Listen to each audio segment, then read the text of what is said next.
Olá, graça e paz, muito bom dia, boa tarde, boa noite para você que está comigo aqui no nosso canal, Semeando a Palavra com a missionária Kézia, que sou eu.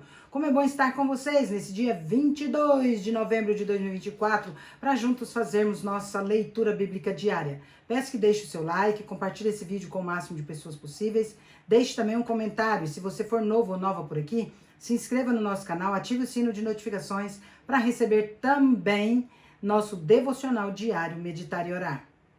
Nossa leitura hoje será em 1 Coríntios, capítulos 1, 2, 3 e 4. Bora para a leitura, sem mais delongas.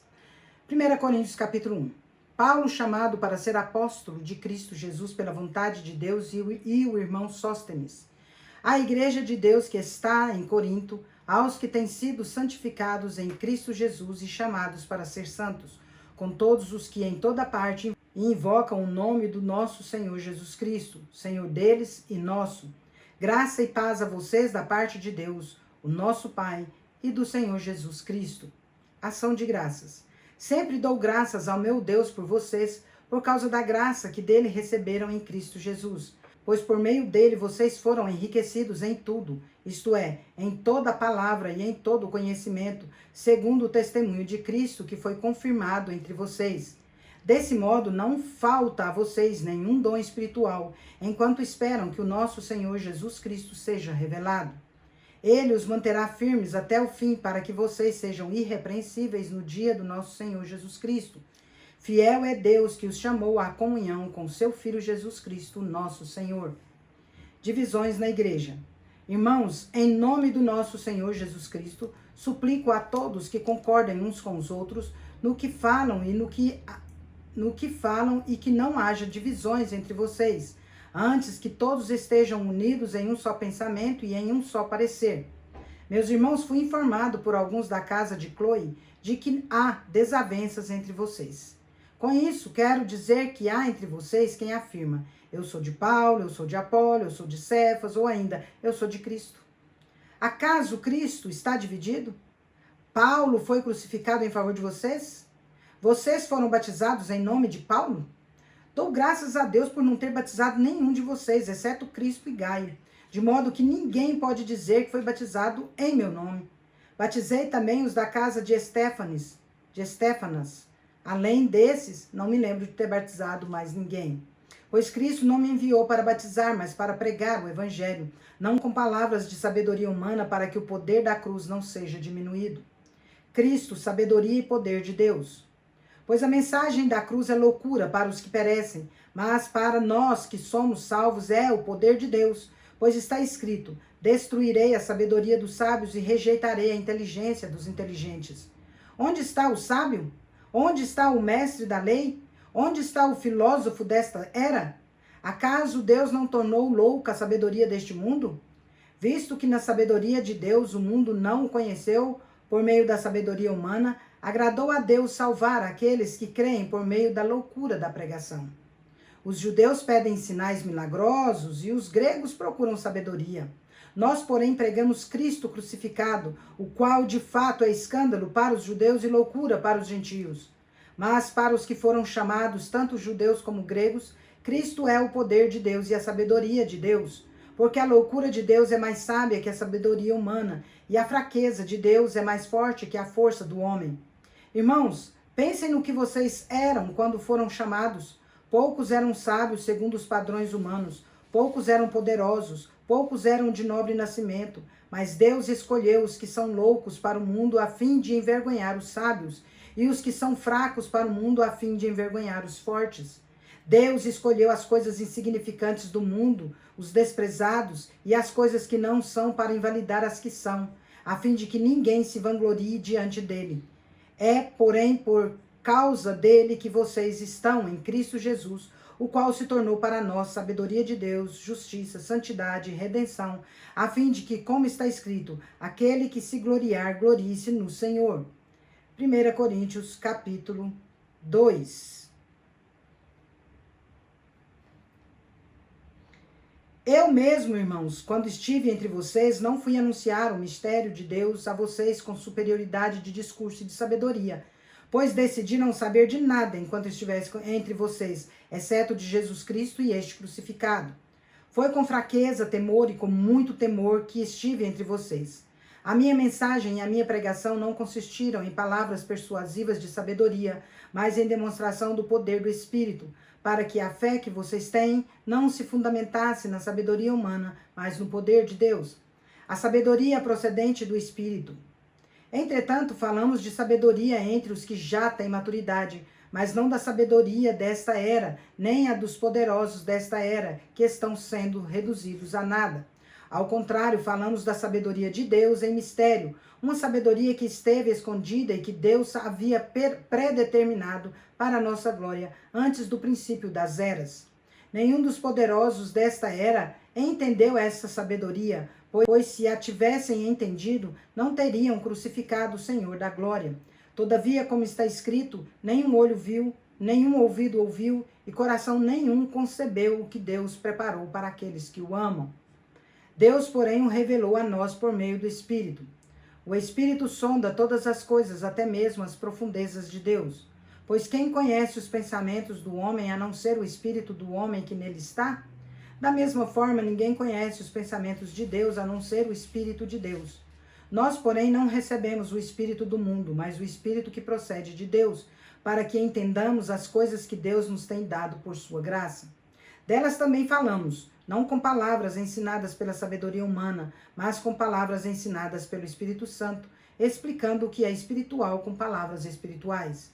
O homem natural não aceita as coisas que vêm do Espírito de Deus, pois para ele são loucura. Não é capaz de entendê-las, porque elas são discernidas espiritualmente.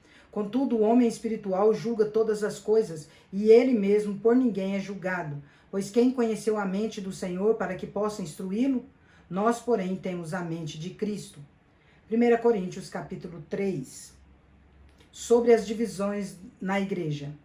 Irmãos, não pude falar a vocês como a espirituais, mas como a carnais, como a crianças em Cristo. Dei a vocês leite, não alimento sólido, pois não estavam em condições de recebê-lo, tampouco agora estão. Porque ainda são carnais, pois visto que há inveja e desavenças entre vocês, não é certo que são carnais e estão agindo meramente com critérios humanos? Quando alguém diz, eu sou de Paulo, e o outro diz, eu sou de Apolo, não é porque estão agindo meramente com critérios humanos? Afinal de contas, quem é Apolo? Quem é Paulo? Apenas servos por meio dos quais vocês vieram a crer, conforme o ministério que o Senhor deu a cada um. Eu plantei, Apolo regou, mas é Deus quem dá o crescimento. De modo que nem o que planta, nem o que rega são alguma coisa, mas somente Deus que dá o crescimento. O que planta e o que rega tem um só propósito, e cada um será recompensado de acordo com o seu trabalho, pois nós somos cooperadores de Deus. Vocês são lavoura de Deus e edifício de Deus. Conforme a graça de Deus que me foi concedida, eu, como sábio construtor, lancei o alicerce, e outro está construindo sobre ele. Contudo, veja cada um como constrói. Porque ninguém pode pôr outro alicerce além do que já está posto, que é Jesus Cristo.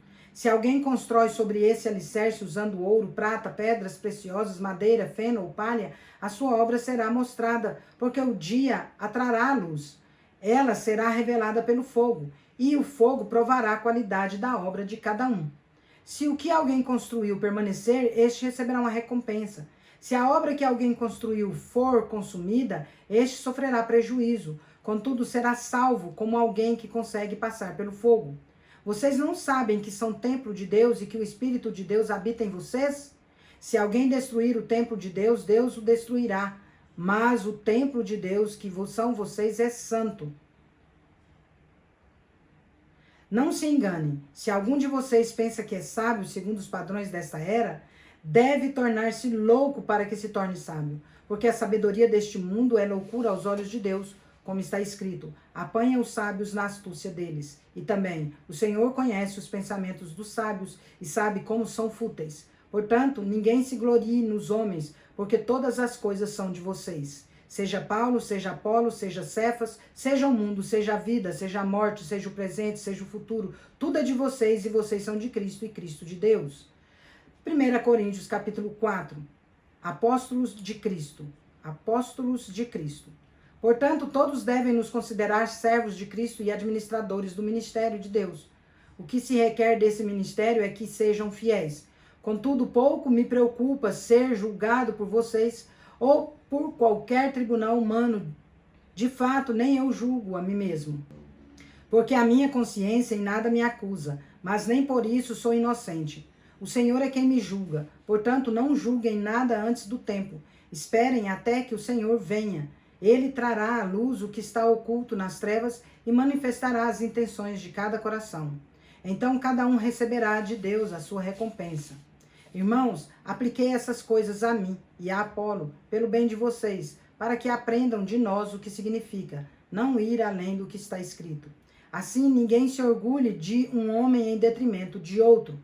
Pois quem torna você diferente de qualquer outra pessoa? O que você tem que não tenha recebido? E se o recebeu, por que se orgulha como se não tivesse recebido? Vocês já têm tudo o que querem, já se tornaram ricos, chegaram a ser reis, e sem nós, como eu gostaria que realmente fossem reis, para que nós também reinássemos com vocês. Porque me parece que Deus pôs a nós, os apóstolos, em último lugar como condenados à morte. Viemos a ser um espetáculo para o universo, tanto para os anjos como para os homens. Nós somos insensatos por causa de Cristo, mas vocês são sensatos em Cristo. Nós somos fracos, mas vocês são fortes. Vocês são respeitados, mas nós somos desprezados. Até agora estamos passando fome, sede e necessidade de roupas. Somos tratados brutalmente. Não temos residência certa e trabalhamos arduamente com as próprias mãos. Quando somos amaldiçoados, abençoamos. Quando perseguidos, suportamos. Quando caluniados, respondemos amavelmente. Até agora tornamo-nos a escória da terra, o lixo do mundo. Não escrevo essas coisas para envergonhar vocês, mas para os aconselhar como a meus filhos amados. Embora possam ter 10.000 tutores em Cristo, vocês não têm muitos pais, pois eu mesmo os gerei em Cristo Jesus, por meio do Evangelho. Portanto, suplico que se tornem meus imitadores. Por essa razão, estou enviando a vocês Timóteo, meu filho amado e fiel no Senhor, o qual trará à lembrança de vocês a minha maneira de viver em Cristo Jesus, o que está de acordo com o que ensino por toda parte, em todas as igrejas. No entanto, alguns de vocês se tornaram arrogantes, como se eu não fosse mais visitá-los. Mas irei muito em breve, se o Senhor permitir. Então saberei não apenas o que estão falando esses arrogantes, mas que poder eles têm. Pois o reino de Deus não consiste em palavras, mas em poder. O que preferem? Devo ir a vocês com vara ou com amor e espírito de mansidão? Encerramos nossa leitura por hoje.